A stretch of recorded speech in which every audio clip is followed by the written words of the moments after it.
Selamat datang di seri 4 pembelajaran mendalam. Kali ini kita akan diskusi mengenai pengetahuan bermakna melalui aktivitas enaktif, ikonik, dan simbolik. Pengetahuan yang bermakna membuat peserta didik mampu menerapkannya dalam konteks kehidupan sehari-hari.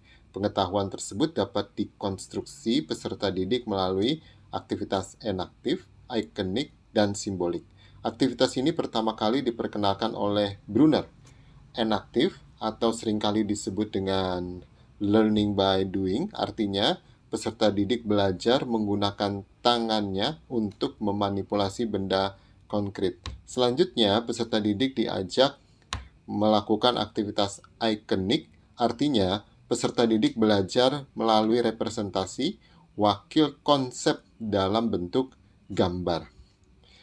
Kemudian peserta didik diajak untuk masuk ke dalam aktivitas simbolik, artinya peserta didik belajar menggunakan simbol atau representasi abstrak dari konsep matematika. Apabila pada tahap sebelumnya peserta didik masih belum bisa mengonstruksi pengetahuannya secara bermakna, peserta didik dapat kembali masuk ke aktivitas enaktif. Berikut contoh penerapan aktivitas enaktif, ikonik, simbolik pada operasi penjumlahan di SD kelas 2. Pada tahap enaktif, guru mengaitkan materi penjumlahan dan pengurangan bilangan cacah dengan konteks dalam kehidupan sehari-hari melalui penayangan cerita atau video aktivitas jual beli di pasar melalui LCD. Bila tidak ada LCD di sekolah, tenang, cerita tersebut dapat dimuat di LKPD yang nantinya dibagikan per kelompok. Satu kelompok memperoleh 2 lembar kerja. Salah satu peserta didik membaca cerita berikut di depan kelas. Musim durian. Sekarang di kampung sedang musim durian. Yulia dan kakaknya pergi ke kebun untuk mengumpulkan durian yang jatuh tadi malam. Durian tersebut akan dijual di pasar. Yulia berhasil mengumpulkan 8 durian, kakaknya mengumpulkan 13 durian. Pertanyaannya adalah, berapa banyak durian yang dikumpulkan Yulia dan kakaknya?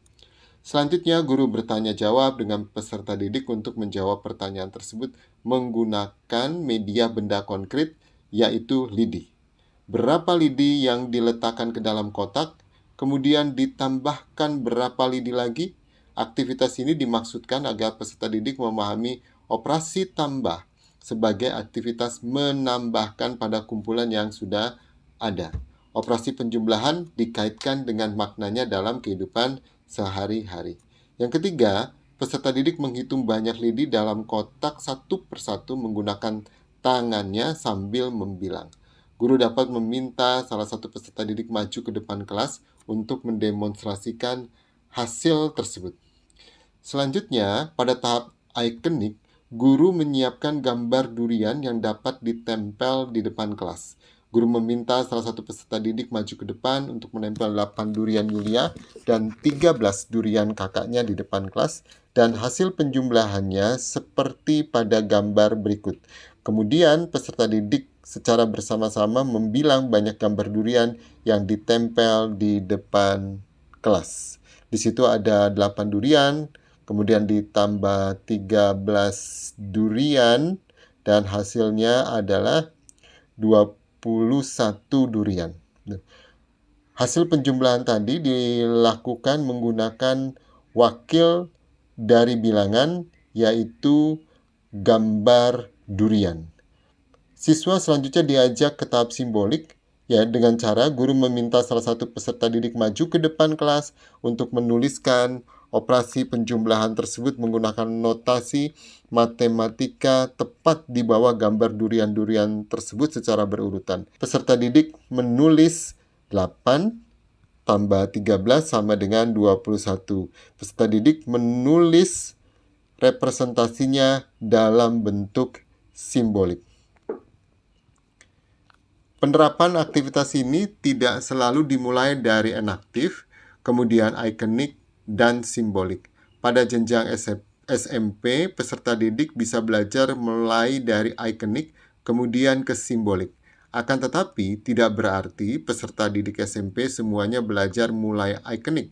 Pada beberapa materi, peserta didik di jenjang ini sebaiknya belajar mulai dengan aktivitas enaktif. Begitu pula pada jenjang SMA, peserta didik dapat belajar mulai dengan aktivitas simbolik. Bila diperlukan, peserta didik SMA juga bisa belajar mulai akademik. Pada aktivitas mana sebaiknya peserta didik belajar? Jawabannya tergantung pada tahap perkembangan kognitif dan karakteristik peserta didik kita masing-masing. Selamat belajar, semoga bermanfaat.